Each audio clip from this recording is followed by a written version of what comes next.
إنهم كانوا قبل ذلك محسنين كانوا قليلا من الليل ما يهجعون وبالأسر. بسم اللہ الرحمن الرحیم. السلام علیکم ورحمۃ اللہ وبرکاتہ. ناظرین کرام، پیغام ٹی وی کے پروگرام رمضان المبارک اور ہمارے اسلاف کے ساتھ آپ کا میزبان محمد زید لکھوی ایک دفعہ پھر حاضر خدمت ہے. آج ہمارا موضوع ہے حالت روزہ میں معمولات کی مشقت اور ہمارے اسلاف. ناظرین کرام، روزہ کی حالت میں تکلیف کا برداشت کرنا یہ تو ایک لازمی امر ہے، اور خاص طور پر جب گرمیوں کے روزے ہوں تو گرمی کی شدت میں ایک ایماندار مسلمان اس نے روزہ بھی لازماً رکھنا ہے، کیونکہ اس کے اللہ کا حکم ہے. اسی طرح سے جو اس کے معمولات کے تقاضے ہیں وہ ملازم ہے تو اس نے اپنی ملازمت پر بھی جانا ہے روزے کی حالت میں، اور اگر اس کا ذریعہ معاش کسی کاروبار کے ساتھ جڑا ہے تو اس نے اپنا کاروبار کرنے کے لیے بھی جانا ہے. اور بہت سارے مسلمان جو ہیں وہ کھیتی باڑی کرتے ہیں، انہوں نے جانور مویشی پالنے ہوتے ہیں، بعض نے مزدوری کرنی ہوتی ہے.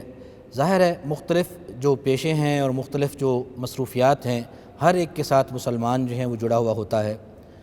تو ان معمولات کے ساتھ ساتھ روزہ رکھنا اور روزے کو صحیح طور پر نبھانا یقیناً یہ ایک مشقت والا عمل ہے، اور اگر یہ اتنا مشقت والا عمل نہ ہوتا تو پھر اس کا اتنا یقیناً اجر و ثواب بھی نہ ہوتا. یہ جتنے بھی رمضان المبارک کے اور اس کا روزہ رکھنے کے فضائل اور سعادتیں ہیں وہ یقیناً انہی تکالیف کے بدلے میں ہیں کہ جو ایک مسلمان جن کا سامنا روزے کی حالت میں کرتا ہے. لیکن روزہ جو کہ بذات خود ایک مشقت ہے، اس میں پھر ہمارے جو معمولات ہیں وہ ہمارے لیے مشقت کا باعث اور تکلیف کا باعث بنتے ہیں. لیکن ہمارے ہاں رویے دیکھنے میں آتے ہیں جو کہ اگر ہم اب قرآن و حدیث کو دیکھیں، اپنے اسلاف کے طرز عمل کو دیکھیں تو اس کے مطابق وہ مناسب معلوم نہیں ہوتے. مثال کے طور پر بہت سارے لوگوں کو دیکھا ہے کہ روزہ رکھا ہوا ہے، اب روزہ رکھنے کی وجہ سے اس دن اے سی والے کمرے سے نکلنا ہی نہیں، اور بستر کے ساتھ ہی لگے ہوئے ہیں، اور کوئی ملنے والا بھی آتا ہے، کوئی کسی کام سے کہتا ہے کہ یار ذرا یہ آنا ادھر، کوئی جنازہ آ گیا اس کو جنازہ پڑھنے کے لیے جانا پڑتا ہے. تو عام طور پر کئی اس طرح کے حساس لوگ وہ ان سارے جو معاشرتی تقاضے ہیں ان کو چھوڑ کر بیٹھ جاتے ہیں کہ جی آج تو روزہ رکھا ہوا ہے تو گرمی میں باہر نکل نہیں سکتے. تو روزہ رکھ کر اس طرح سے برائلر چوزوں کی طرح اپنے آپ کو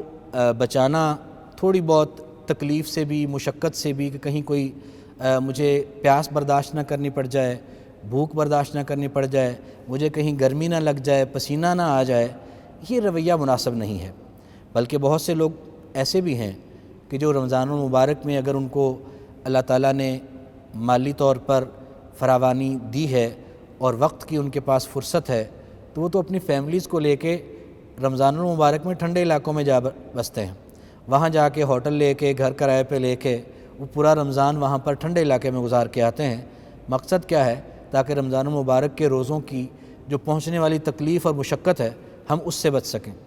اور اس کے علاوہ بھی جو ہمارے جو لوگ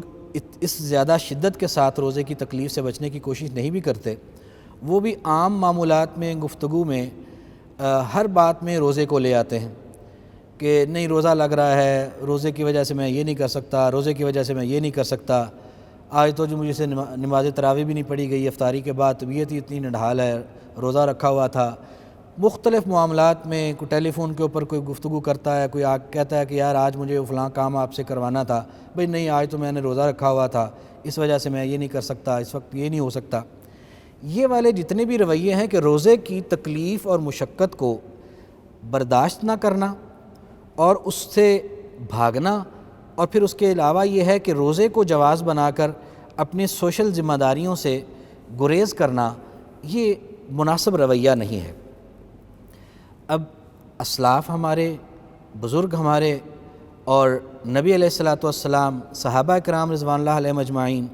وہ کس طرح کے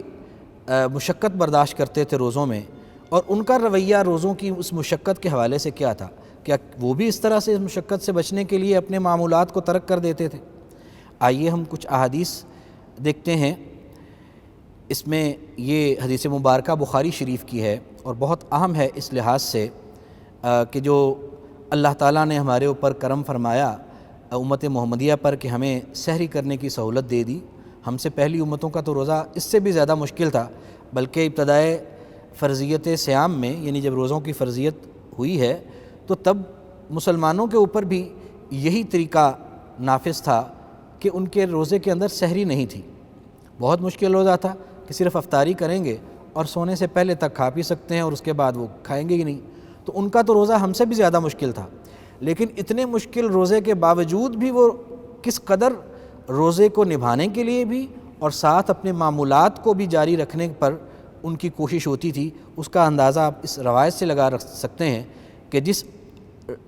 واقعہ کے بعد اللہ تعالیٰ نے یہ آیت مبارکہ نازل فرمائی جس میں ہمیں حکم دیا گیا کہ تم طلوع فجر تک کھا پی سکتے ہو اور تمہیں سحری کرنے کی اجازت ہے۔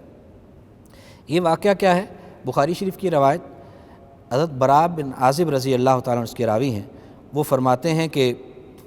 جب یہ روزہ فرض ہوا تو اس وقت کیونکہ یہی معاملہ تھا، سحری نہیں تھی، تو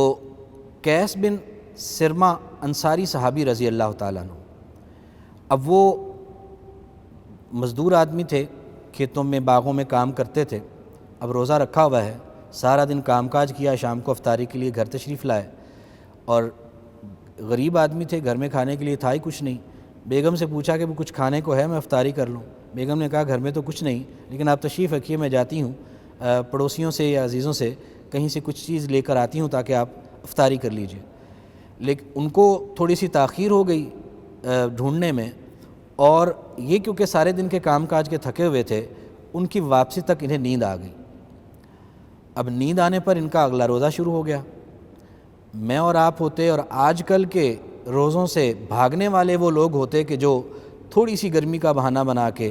اپنے کسی بھی معمول کی کام کی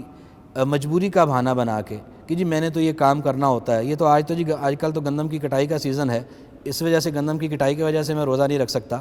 اور میں نے تو جی مزدوری کرنی ہوتی ہے، میں تو مستری ہوں، میں نے معماری کا کام کرنا ہوتا ہے۔ یہ مختلف بہانے ہیں اور وہ لوگ سارا رمضان روزہ نہیں رکھتے ان بہانوں سے۔ حضرت قیس بن سرمہ انصاری صحابی رضی اللہ تعالیٰ عنہ، انہوں نے وہ والا روزہ رکھا کہ جو افطاری کے بعد افطاری بھی نہیں کر سکے افطاری کے وقت، اور اگلا روزہ شروع ہو گیا، تو اگلے دن بھی اسے انہوں نے اپنا عذر نہیں بنایا کہ میں چھوڑ دوں روزہ، پھر اسی طرح سے روزہ نبھانے کی کوشش کی، اور روزہ نہ صرف روزہ نبھایا بلکہ اپنا جو مزدوری کا معمول تھا، جس کام پہ انہیں جانا تھا، اس پر بھی گئے، اور وہاں پھر جو ہونا تھا وہ یہی یقیناً، کیونکہ پچھلے دن کا بھی سارا دن کچھ نہیں کھایا ہوا تھا، سحری بھی نہیں کر سکے تھے، رات کو افطاری بھی نہیں کر سکے تھے، تو دوپہر کو بے ہوش ہو کر گر پڑے۔ یہ بات جب رسول اللہ صلی اللہ علیہ وسلم کو اس کی خبر ملی تو اس وقت اللہ تعالیٰ نے یہ آیات نازل فرمائیں کہ تم اب سحری تک کھا پی سکتے ہو تاکہ مسلمانوں سے یہ مشقت دور ہو جائے۔ لیکن یہ واقعہ ہمیں ہمارے اسلاف کا، صحابہ کرام رضوان اللہ علیہم اجمعین کا جو اللہ کے حکم کی تعمیل کا جو جذبہ دکھاتا ہے کہ وہ کتنے پختہ تھے اس بات میں، اور قطعاً وہ اپنے معمولات کو اس میں رکاوٹ نہیں بننے دے رہے تھے کہ وہ ہم روزہ چھوڑ دیں اور اپنے معمولات کو جاری رکھ لیں۔ روزہ بھی نہیں چھوڑنا اور ساتھ اپنے معمولات بھی جاری رکھنے ہیں، چاہے افطاری بھی نہیں کی، چاہے سحری بھی نہیں کی۔ تو اندازہ کیجئے کہ ان کا جذبہ اطاعت کیا تھا اور ہمارے رویے روزے کی مشقت کے بارے میں کیا ہے۔ خود نبی کریم صلی اللہ علیہ وسلم کے واقعات بھی اگر ہم ان پہ نظر دوڑائیں، مکہ جب فتح ہوتا ہے، فتح مکہ کے لیے جب رسول اللہ صلی اللہ علیہ وسلم روانہ ہوتے ہیں 19 رمضان المبارک، رمضان المبارک میں نبی علیہ الصلوۃ والسلام اور آپ کے ساتھی جب روانہ ہوتے ہیں جنگ کے لیے، اندازہ کیجئے ناظرین کرام، ہم وہ لوگ جو اے سی والے کمروں سے باہر نکلنا مناسب نہیں سمجھتے، اور عرب کی گرمی، مکہ اور مدینہ کا جو حجاز کا علاقہ ہے وہاں کی گرمی کا بھی آپ اندازہ کیجئے کہ ہمارے ہاں یہاں دسمبر جنوری میں جب شدید سردی ہوتی ہے اس وقت بھی وہاں جو لوگ جاتے ہیں ان کو پتہ ہے کہ اسی چلے ہوئے ہوتے ہیں اس موسم میں بھی۔ اس گرمی میں رمضان المبارک کا مہینہ، روزے رکھے ہوئے ہیں رسول اللہ صلی اللہ علیہ وسلم نے اور صحابہ کرام نے، اور جہاد کے لیے وہ لشکر نکلتا ہے روزے کی حالت میں۔ پھر صحابہ فرماتے ہیں کہ جب ہم مقام قدید پہ پہنچے تو وہاں پر پہنچ کر جب آپ صلی اللہ علیہ وسلم نے محسوس کیا کہ اب روزہ نبھانا اتنا مشکل ہو رہا ہے کہ ممکن نہیں رہے گا سب کے لیے روزے کو نبھانا، اور کیونکہ سفر کے اندر روزے کی اجازت ہے کہ روزہ جو ہے وہ نہ رکھا جائے اور اس کو بعد میں قضا کر لیا جائے، تو وہاں پر جا کر نبی علیہ الصلوۃ والسلام نے حکم دیا تمام صحابہ کو کہ میں بھی روزہ افطار کر رہا ہوں، تم سب بھی روزہ افطار کرو۔ لیکن روزے کی حالت میں رمضان المبارک میں جہاد کے لیے نکلنا، نہ اس میں رکاوٹ ڈالی کہ ہم نہیں نکل سکتے جی ہم نے روزے رکھے ہوئے ہیں، یا یہ ہے کہ نکلنے سے پہلے ہی روزے چھوڑ دیے ہوں کہ ہم نے نکلنا ہے لہذا آج ہم روزے نہیں رکھتے۔ نہیں، جہاد پر بھی جانا ہے، اس حکم کی تعمیل بھی کرنی ہے، روزے بھی سب نے رکھے ہوئے ہیں، اللہ کے حکم کی تعمیل کا جذبہ بھی ان کے دلوں میں اسی طرح سے پختہ ہے۔ یہ ہے ہمارے اسلاف کا طریقہ۔ اس کے علاوہ بخاری شریف کی ایک اور روایت عبداللہ بن عباس رضی اللہ تعالیٰ عنہما، وہ اس کے راوی ہیں، وہ فرماتے ہیں کہ ان النبی صلی اللہ علیہ وسلم خرج فی رمضان من المدینہ ومعہ عشرۃ آلاف، نبی کریم صلی اللہ علیہ وسلم مدینہ سے 10,000 کے لشکر کے ساتھ نکلے۔ یہ بھی فتح مکہ کا موقع ہی معلوم ہوتا ہے تعداد کے لحاظ سے، کہ وذالک علی راس 8 سنین ونصف من مقدمات المدینہ فسارا ہوا۔ تو بہرحال نبی کریم صلی اللہ علیہ وسلم اتنے بڑے لشکر کے ساتھ وہاں سے نکلے تو یہ سارا لشکر چلا، ومن معہ من المسلمین، اور وہ تمام لوگ جو مسلمانوں میں سے آپ کے ساتھ تھے وہ بھی لشکر میں موجود تھے، الی المکہ تھا، مکہ کی طرف، یصوم و یصومون، نبی کریم صلی اللہ علیہ وسلم نے بھی روزہ رکھا ہوا تھا اور صحابہ نے بھی روزہ رکھا ہوا تھا۔ یہ وہی واقعہ ہے کہ وہاں پر پھر حتیٰ بلغ القدیدہ، جب قدید کے مقام پہ پہنچے تو آپ صلی اللہ علیہ وسلم نے وہاں جا کر صحابہ کو یہ حکم دیا کہ اب بھئی کیونکہ روزہ اس سے آگے اس کو چلانا مشکل ہے تو آپ سب لوگ جو ہیں ابھی روزہ افطار کر دیجئے۔ لیکن ابتدائے سفر میں رسول اللہ صلی اللہ علیہ وسلم سمیت تمام لشکر نے روزہ جو ہے اس کو ضروری سمجھا اور اس کا اہتمام کیا۔ اسی طرح اگر ہم غزوہ موتا کو دیکھیں تو وہاں جو 3 کمانڈر اس کے مقرر فرمائے رسول اللہ صلی اللہ علیہ وسلم نے، وہاں پر عبداللہ بن رواحہ رضی اللہ تعالیٰ عنہ جو کہ تیسرے شہید ہونے والے کمانڈر تھے، ان کا غزوہ موتا میں جنگ کے دوران روزہ رکھا ہوا تھا انہوں نے، اور جب ان کی باری آئی قیادت کی تو وہ روزے کی حالت میں تھے اور افطاری کا وقت بھی قریب تھا، تو انہوں نے یہ کوشش کی کہ افطاری کرنے کے بعد پھر وہ اس کمان میں جائیں، اور باوجود اس سارے روزہ رکھ کر روزے کی حالت میں اس کی نکاہت، اس کی کمزوری، لیکن وہ میدان جہاد میں موجود تھے اور اسی حالت میں انہوں نے جنگ کرتے ہوئے اللہ کے راستے میں جام شہادت نوش کیا۔ یہ صحابہ کے جذبے تھے۔ ناظرین کرام، ابھی ہمارے اسلاف کے جذبوں کا روزے کے بارے میں، اس کی مشقتوں سے ان کی بے خوفی اور اللہ کے احکامات کی تعمیل کا جذبہ، اس کے ابھی اور بھی قصے باقی ہیں۔ یہاں وقت ہوا چاہتا ہے ایک بریک کا، بریک کے بعد ابھی حاضر ہوں گے انشاءاللہ، کہیں نہیں جائیے گا۔ السلام علیکم ورحمۃ اللہ وبرکاتہ۔ إنهم كانوا قبل ذلك محسنين، كانوا قليلا إنهم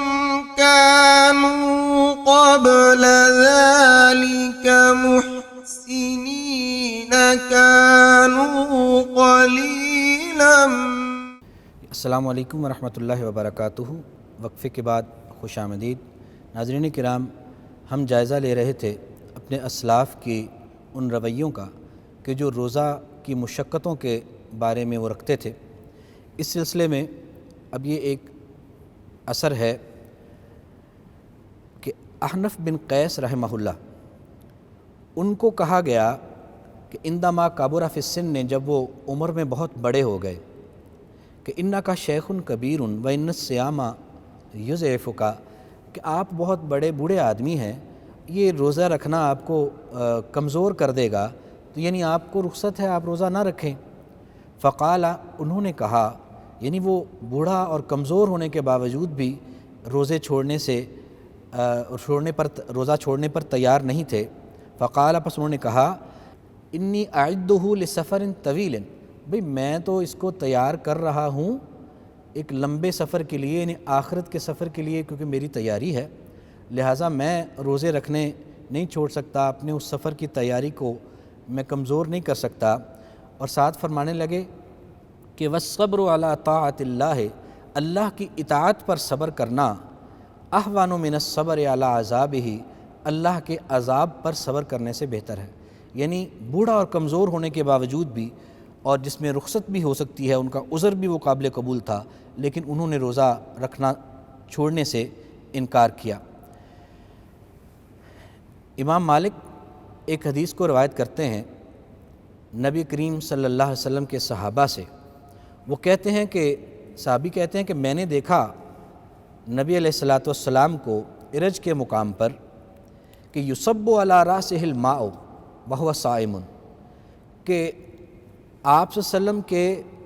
سر کے اوپر پانی بہایا جا رہا ہے اس حالت میں کہ آپ روزے سے ہیں، من العطش او من الحر، پیاس کی وجہ سے یا گرمی کی وجہ سے۔ ناظرین کرام، یہ روایت یہ بتاتی ہے کہ شدید گرمی کی شدت اور پیاس کی شدت کے باوجود نبی علیہ الصلاۃ والسلام روزہ خود بھی رکھتے تھے، کیونکہ نبی کریم صلی اللہ علیہ وسلم کی جو عمر مبارک تھی، آپ کے علم میں ہے کہ روزہ فرض ہوا ہے 2 ہجری میں، اور سن 2 ہجری میں جب روزہ فرض ہوتا ہے تو اس وقت آپ صلی اللہ علیہ وسلم کی جو عمر مبارک ہے وہ 55 سال ہے، اور یہ واقعات ہو سکتا ہے کہ اس کے بعد کی ہوں، کیونکہ آپ صلی اللہ علیہ وسلم کا وصال جو ہے وہ 63 سال کی عمر میں ہوا، یعنی آپ ایک بڑی عمر کے بزرگ بھی ہیں، اور شدید گرمی میں روزہ جب تکلیف پہنچاتا ہے تو اس پر آپ پر پانی بہایا جاتا ہے، اس وجہ سے کہ آپ کی اس شدت میں کمی آئے، لیکن روزہ رکھنے سے گریز اور اس کی مشقت سے بھاگنا یہ نبی علیہ الصلاۃ والسلام کا شیوا نہیں تھا۔ ناظرین کرام، اس کے علاوہ بھی بہت سارے ایسے واقعات امام ذہبی جو ہیں اپنی کتاب العلوم میں عبداللہ بن عمر رضی اللہ تعالیٰ عنہ کا ایک واقعہ بیان کرتے ہیں۔ بڑا عجیب واقعہ ہے۔ وہ سفر پر تھے، سفر پر وہاں پر انہوں نے ایک جگہ دسترخوان لگایا تو قریب ہی ایک چرواہا پھر رہا تھا، تو دسترخوان جب کھانے کے لیے لگایا، سارے ساتھی بیٹھے تو انہوں نے چرواہے کو بھی بلایا کہ آ جاؤ بھائی، تم بھی آ کے دسترخوان پہ ہمارے ساتھ شامل ہو جاؤ۔ چرواہے نے انکار کیا کہ جی نہیں، میں آپ کے ساتھ شامل نہیں ہو سکتا۔ انہوں نے کہا کیا وجہ، کیوں نہیں ہو سکتے؟ اس نے کہا جی میں روزے سے ہوں۔ اندازہ کیجئے کہ ایک چرواہا جو کہ شدید گرمی میں بھیڑ بکریاں چراتا پھر رہا ہے، اس نے نفلی روزہ رکھا ہوا تھا، اور اس میں اپنا وہ کس قدر مضبوط تھا کہ اسے کہا گیا کہ بھئی نفلی روزہ ہے، یہ تم توڑ سکتے ہو، توڑ دو، ہمارے ساتھ کھانے میں شامل ہو جاؤ۔ وہ پھر بھی نہیں ہوا۔ پھر انہوں نے آزمانے کے لیے اسے لالچ دیا کہ ایسا کرتے ہیں کہ ایک بکری تم اس میں سے ہمیں دے دو، ہم تمہیں اس بکری کی قیمت بھی دیں گے، اور اس بکری کو ذبح کر کے اس کا گوشت بھی اس دعوت میں شامل کر لیتے ہیں، تم بھی ہمارے ساتھ بیٹھ کے دعوت کھانا، اور ہم تمہیں اس بکری کی قیمت بھی دے دیں گے، اور اپنے مالک سے کہہ دینا کہ وہ بھیڑیا جو تھا بکری کو کھا گیا تھا۔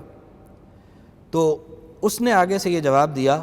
تو اللہ کہاں ہے، تو اللہ کہاں ہے، یہ کہہ کر وہ چلا گیا۔ کیا مطلب کہ نہ تو اس نے وہ نفلی روزہ توڑا، نہ انہوں نے اس